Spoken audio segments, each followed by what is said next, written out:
नेपाली नयाँ खानेकुराहरू तपाईहरुको बीचमा लिएर आउने क्रममा यसपालिको रेसिपी अझै खास हुनेवाला छ। नमस्ते साथीहरु, तपाईहरुलाई स्वागत छ सजिलो किचनमा। योपालि हामी कथुरे बनाउने छौं। यो बनाउनको लागि अति नै सहज रहनेछ, खाँदाखेरिमा मिठो पक्कै बन्नेछ।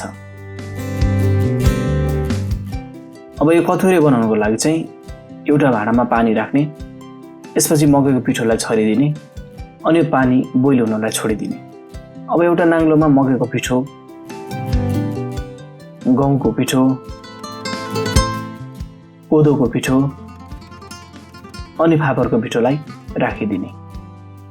विभिन्न प्रकारको पिठोहरूलाई एकै ठाउँमा मिक्स गरेर राम्ररी बनाएको ढिँडो नै कथुरे हो। यो रेसिपी तपाईहरुको बीचमा एकदमै नयाँ हुने पक्कै वाला छ। यो कारणले गर्दाखेरिमा भिडियोसँग रहिरहनुहोस् र यसरी तयार भइसकेपछि पहिला त पिठोलाई मिक्स गरिदिने।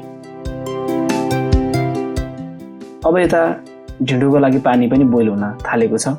राम्ररी यसरी पानी बोइल भइसकेपछि अब अलिअलि गरेर पिठोलाई राख्न सुरु गर्ने।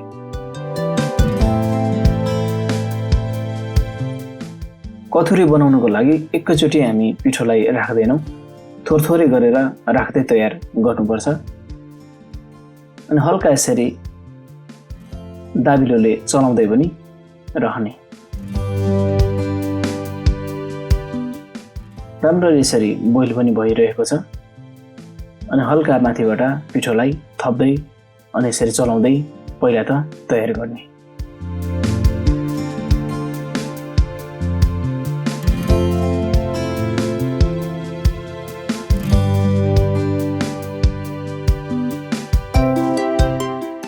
त माथिबाट यसरी हल्का पिठो आवश्यकता अनुसार थप्दै यसरी चलाउँदै पहिला त तयार गर्दै रहनुपर्छ।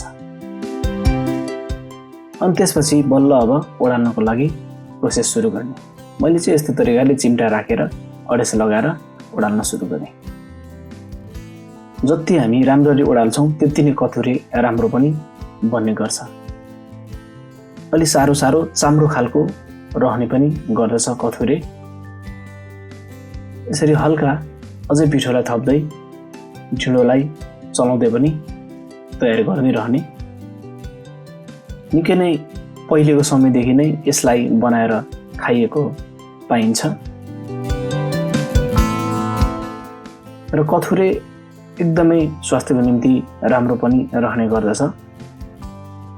यसमा मकै, गहुँ, कोदो, फापर एकै ठाउँमा मिसाएर बनाएको हुनाले निकै नै स्वादले भरिपूर्ण पनि रहने गर्छ।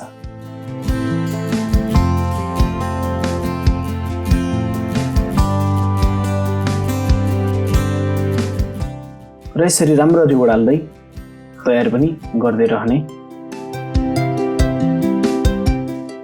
जति हामी यसलाई राम्ररी ओडाल्छौं त्यति नै कथुरे हाम्रो निकै नै स्वादिलो र राम्रो पनि बन्ने गर्दछ। र कडाईमा नटाँसिनेसम्म राम्ररी यसलाई ओडाल्छौं भने पछि थालमा पनि टाँसिँदैन, हातमा पनि त्यति धेरै लाग्दैन। अनि चाम्रो खालको बन्ने हुनाले कथुरे निकै नै स्वादले भरिपूर्ण पनि रहने गर्छ। पछि यसलाई ग्रेभीवाला तरकारीहरूमा राम्ररी खान सकिन्छ।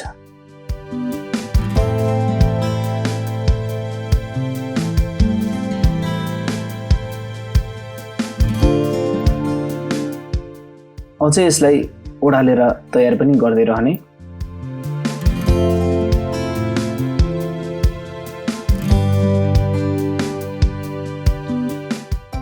र यसरी मजाले ओडालेर पनि लगभग कथुरे चाहिँ हाम्रो तयार हुन पनि थालेको छ। र यसरी कथुरे हाम्रो तयार पनि भयो। अब मैले चाहिँ यसलाई यसरी ग्रेभीवाला तरकारीमा अनि हल्का मासु र माछामा सलाद राखेर सर्भ गरेको छु। यदि आजको भिडियो मन पर्यो भने भिडियोलाई लाइक, शेयर, च्यानललाई सब्स्क्राइब गर्नुहोस्। फेरि मिल्नेछौँ अर्को नयाँ र मिठो नेपाली रेसिपीको साथमा। तबसम्म कथुरे बनाएर खानुहोस् अनि सबैलाई नमस्ते।